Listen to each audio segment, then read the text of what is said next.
Sejam bem-vindos a mais um Escola de Profetas. E você pode participar conosco pelo nosso site, também pelas nossas redes sociais. Anote aí o nosso Instagram, @redegospel.tv e também o nosso site, redegospel.tv.br.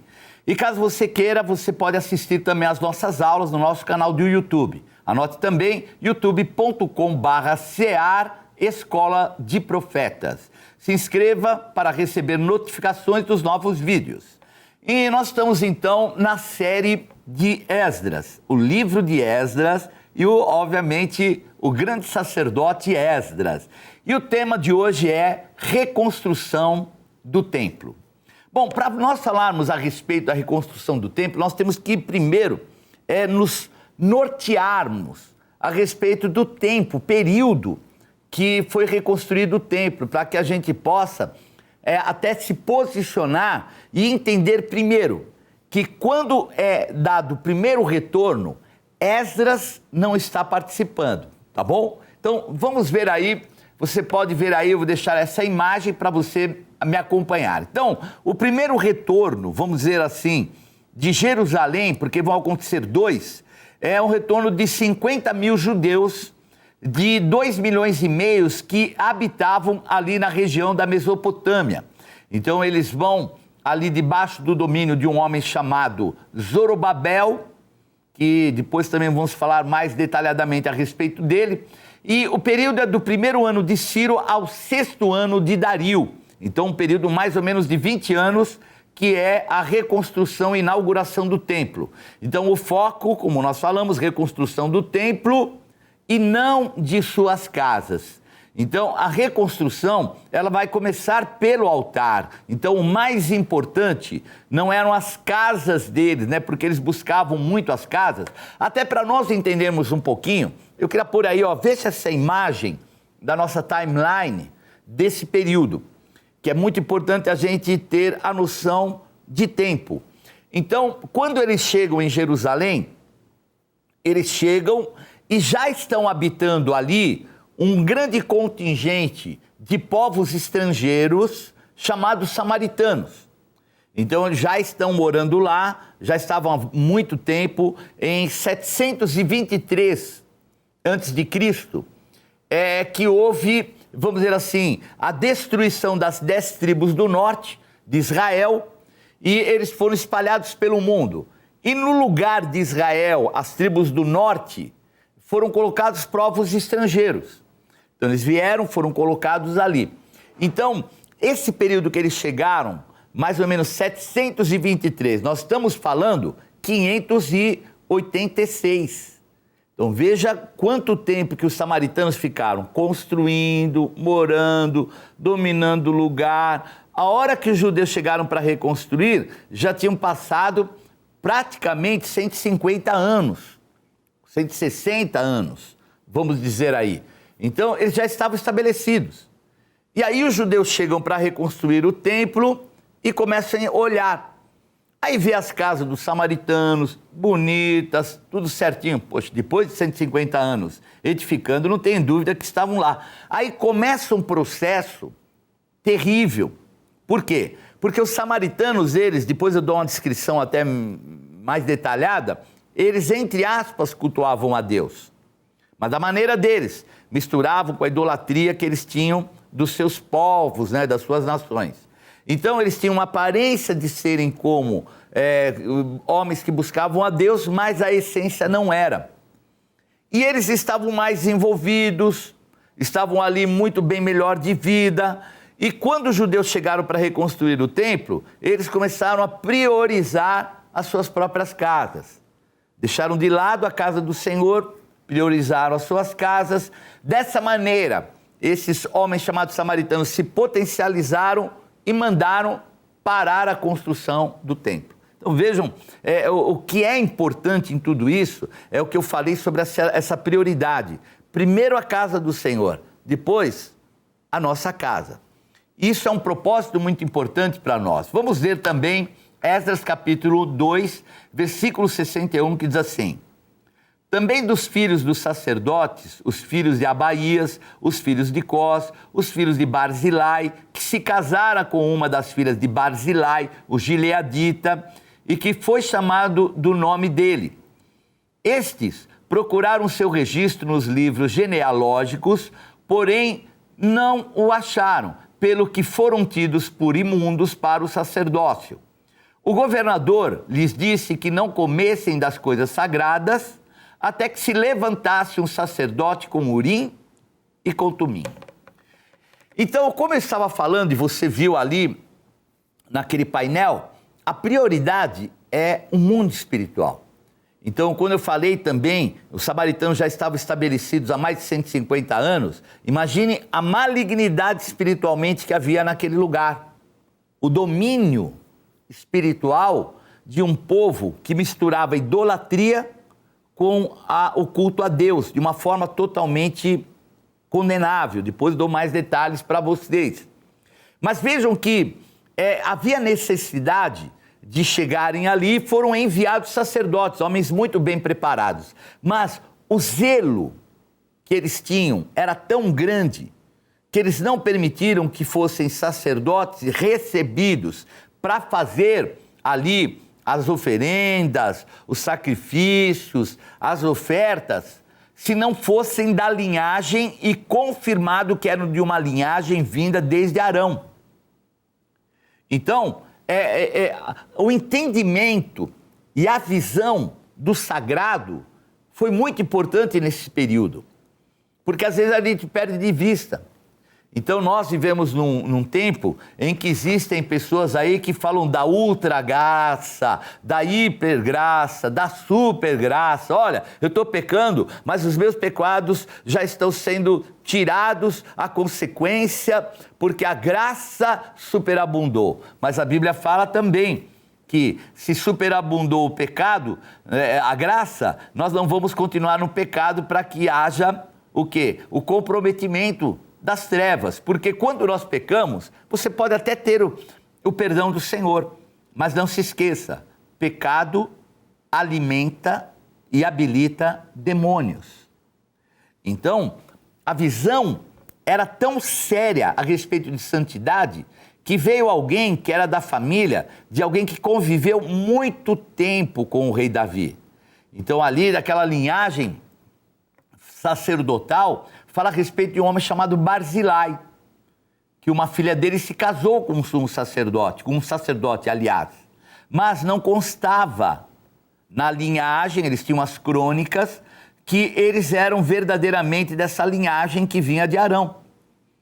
Então, mesmo sendo Barzilai, o homem que ajudou muito Davi, o rei Davi, num momento difícil, momento que ele estava sendo perseguido, momento que ele não tinha alternativa, que estava num deserto, que o seu filho queria matá-lo, um momento terrível para Davi, e Barzilai foi o que o abençoou e o honrou muito.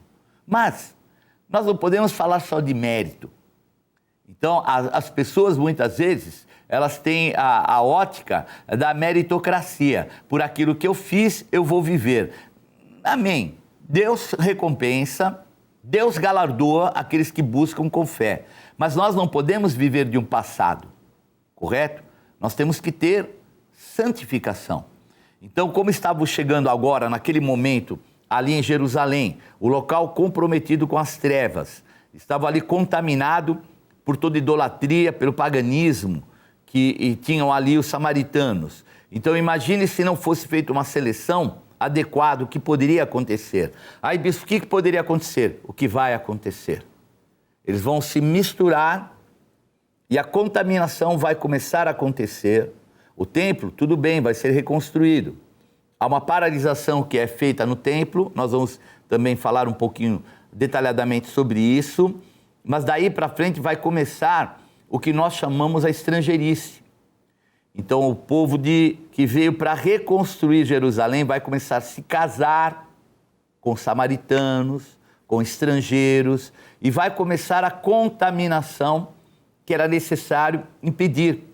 Veja que ali quando fala de que eles não poderiam, que não poderiam usar o Urim e o Tumim. Bispo, o que é o Urim e Tumim? Que coisa é essa? Então, no peitoral do sumo sacerdote havia como uma bolsa, e dentro dessa bolsa tinham ou duas pedras ou uma pedra que tinha de um lado o Urim e o outro lado o Tumim, ou duas pedras. Mas você pode ver aí na imagem, inclusive, é tido como uma pedra branca e uma outra de cor preta. Aí na ilustração, um era o Urim e o outro o Tumim. Era como um sim e um não. Então, quando era para ver uma resposta que procedesse de Deus a respeito de uma causa, o sacerdote em oração, em santificação, ele ia e pegava uma das pedras com o sim ou não de Deus.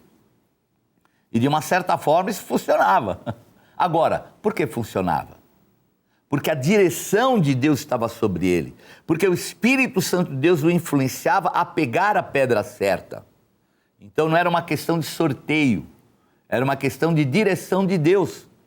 Agora, imagine pôr na mão de alguém que não tem um vínculo profundo de Deus uma decisão a respeito de coisas espirituais e do futuro. Então esse ano é um ano de muita importância, a santificação. Quem não se santificar não verá a Deus. Então é muito importante essa condição, essa característica, né? Então vejo que até as roupas, elas eram até, ordenado que se confeccionasse para o sumo sacerdote.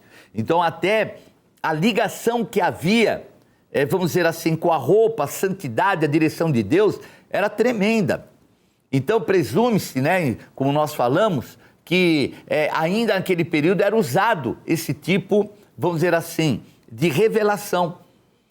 Mas a gente vai ver isso acontecer mais no futuro, no livro dos Atos dos Apóstolos, quando morre, né, ele se suicida, infelizmente, né, Judas se suicida e fica ali um espaço para ser ocupado por alguém que seria o futuro apóstolo. E a hora que eles fazem, tiram sorte. Vamos ver em quem vai cair a sorte. E que sorte era essa, Bispo G? Era o Urim e o Tumim. Era saber a direção de Deus. Mas a realidade é que ainda que Matias foi escolhido naquela época, nós não vemos nenhum ato de Matias. Por quê? A expectativa que havia e que o Senhor havia dado como orientação era a seguinte: ficai em Jerusalém até que do alto sejais revestidos de poder, porque o Espírito Santo de Deus viria sobre a vida deles. Então não haveria mais a necessidade, Urim e Tumim. Havia necessidade de santificação, jejum, oração e decisão, orientada pelo Espírito Santo de Deus que habitava em nós. Só por curiosidade, vamos abrir em Êxodo capítulo 28, onde fala a respeito do peitoral do juízo, né? Chamado peitoral do juízo Urim e Tumim. Veja aí: também porás no peitoral do juízo Urim e Tumim, para que estejam sobre o coração de Arão, quando entrar diante do Senhor. Assim Arão levará o juízo dos filhos de Israel sobre o seu coração diante do Senhor continuamente. Então vejam que só poderiam mesmo ser sacerdotes os que tinham a linhagem direta vinda de Arão. E um período de mais ou menos quase 800 anos antes que era esse período de Arão. Então, um período bem distante. Bom, havia também uma opinião corrente de que o Urim e o Tumim significava luzes e perfeições, né? Que no hebraico ambas as palavras estão no plural. Então, Urim e Tumim tem mais ou menos esse significado. Mas eu acho que não é bem isso. A realidade era como se fizesse uma escolha de um ou uma escolha de outras. E quase sempre, né, em todas as referências bíblicas, as palavras Urim e Tumim, elas ocorrem juntas. Então, em Números, no capítulo 27, fala a respeito disso. 1 Samuel 28 também menciona apenas o Urim. Razão porque alguns tratam até achando que seja uma única pedra que tenha de um lado escrito Urim e do outro lado Tumim. Mas, de qualquer forma, o Urim e o Tumim era o meio de apelar pela sorte para que a vontade e o conhecimento de Deus, quando haviam duas alternativas, pudesse ser a decisão mais concreta, né? Então, decisões difíceis de serem, né? Então, aquilo que o homem não teria condições de discernir naturalmente era dado através desta revelação. Então, quando eu falei, né, a escolha de Matias, depois você pode pesquisar, Atos 1, 22 a 26, mas a realidade é que ali, mesmo sendo escolhido por sorte, já não era mais o tempo da sorte, porque Jesus Cristo já havia morrido, porque Jesus Cristo já havia ressuscitado, porque Jesus Cristo já havia vencido a morte e agora era o momento do Espírito Santo se manifestar. Lembre de uma coisa, logo que Jesus ressuscitou, ele chamou os discípulos, soprou sobre eles o Espírito Santo e falou para eles: a quem vocês perdoarem os pecados serão perdoados, de quem vocês retiverem os pecados serão retidos. Então já havia sido soprado o Espírito Santo, eles já tinham poder de revelação, então eles não precisavam ficar tirando sorte.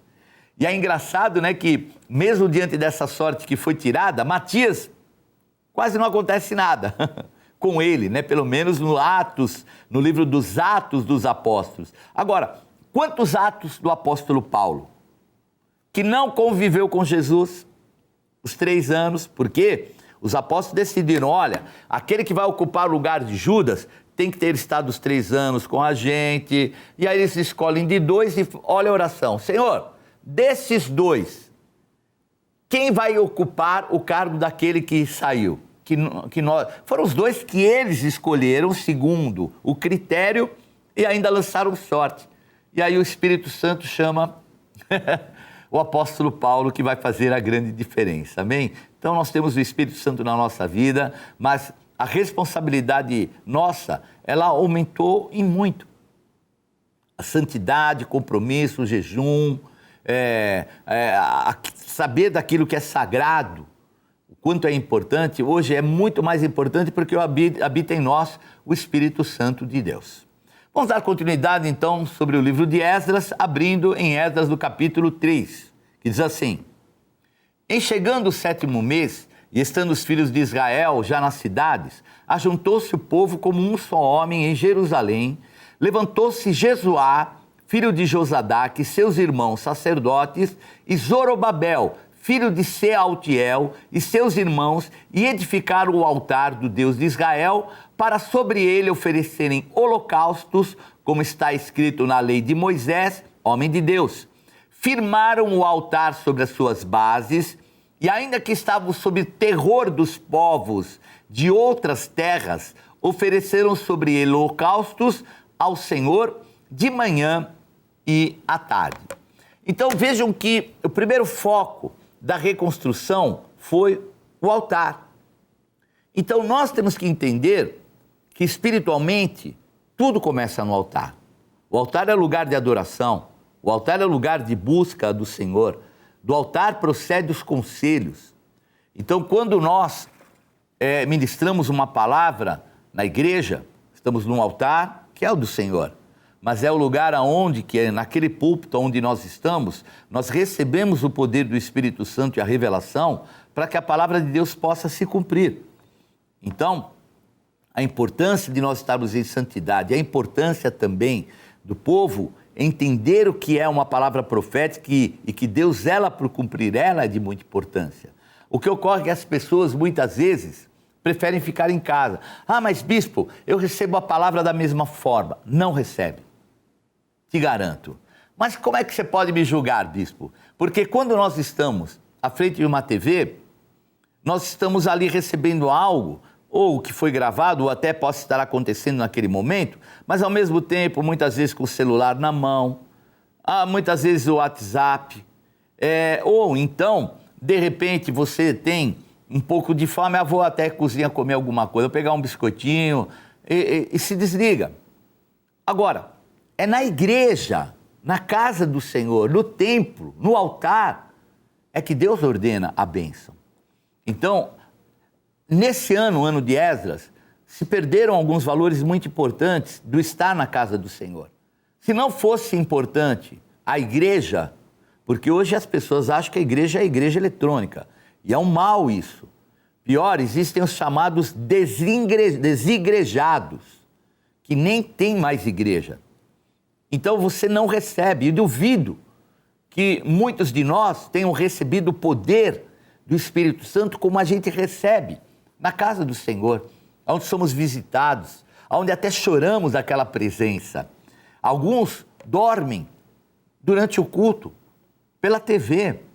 Então vejam como às vezes nós estamos nos esvaziando daquilo que há de mais importante. Se não fosse importante estar na igreja, por que Jesus mandou todos ficarem no cenáculo?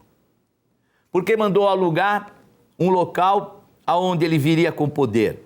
Por que ele mandou ficar em Jerusalém e mandou ficar praticamente 50 dias, vamos dizer, né, que era o Pentecostes?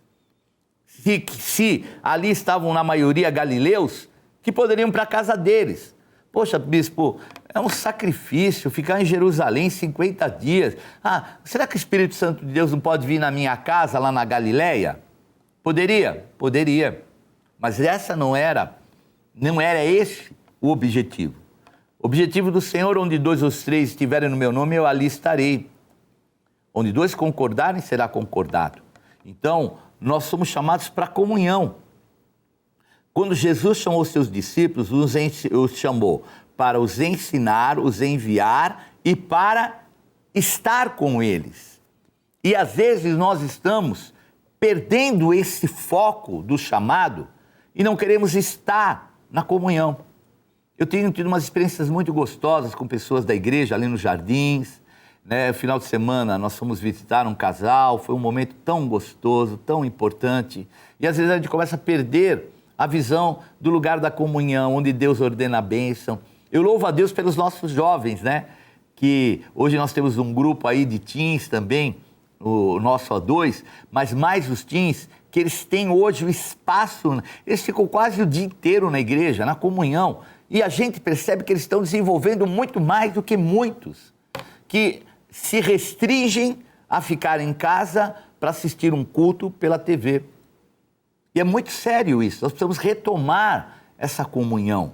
Veja que até o povo nessa época de Esdras, por eles não terem mais o referencial do templo, né, ainda que tivessem o da sinagoga, quando eles chegam lá, eles começam a desvalorizar o templo. Então vejam que vem alguém que vai impedir a reconstrução do templo e eles deixam parado. 9 anos vai ficar parado. Depois eu vou dar mais detalhes. Vamos ler agora Esdras capítulo 3, versículo 6, que diz assim: Desde o primeiro dia do 7º mês, começaram a oferecer holocaustos ao Senhor, porém ainda não estavam postos os fundamentos do templo do Senhor. Então vejam que, como eu falei, primeiro altar, depois casa do Senhor, depois a casa deles. Há uma inversão. A igreja vai ser na minha casa, amém. Pode até ser uma célula. Célula não é corpo. Célula faz parte do corpo. O corpo de Cristo é a igreja. Então é muito importante a gente entender esses valores, né? E aí fala também no 7º mês, que é o mês de Tisrei, né? O mês que eles consideram o mês de Tisrei, um mês muito importante para a reconstrução. Mais detalhes depois. Vamos ler Esdras 3:8, que diz assim: No 2º ano da sua vinda à casa de Deus em Jerusalém, no 2º mês, Zorobabel, filho de Sealtiel, e Jesuá, filho de Josadaque, e os outros seus irmãos sacerdotes e levitas, e todos os que vieram do cativeiro a Jerusalém, começaram a obra da casa do Senhor e constituíram levitas da idade de 20 anos para cima, para a superintenderem. Então vejam que logo depois de um período meio que até prolongado, eles vão começar a reconstrução, dá quase um ano, né? Que eles vão começar a reconstrução agora do templo.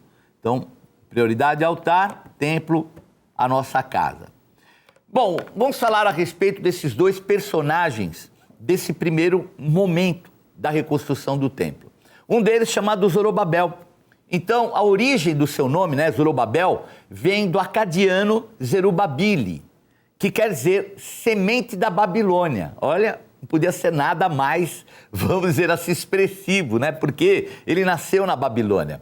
Ele foi um líder israelita que teria liderado o retorno do primeiro grupo de judeus exilados, como nós temos falado, que estavam no cativeiro babilônico.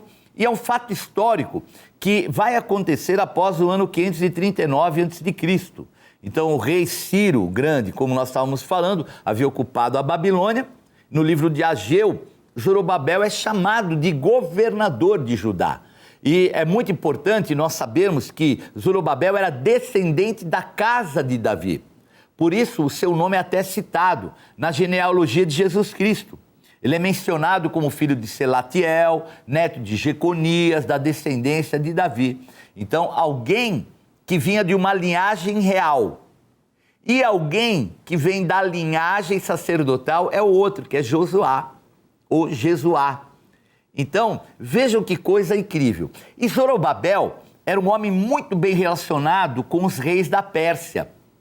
Então ele tinha, por quê? Por ser alguém, vamos dizer assim, que era de uma linhagem real, ele tinha essa convivência com os reis da Pérsia. E nós temos uma passagem no livro de Flávio Josefo, que é um historiador, inclusive da época, né, assim, próxima de Jesus. Flávio Josefo, ele vai escrever a história dos hebreus.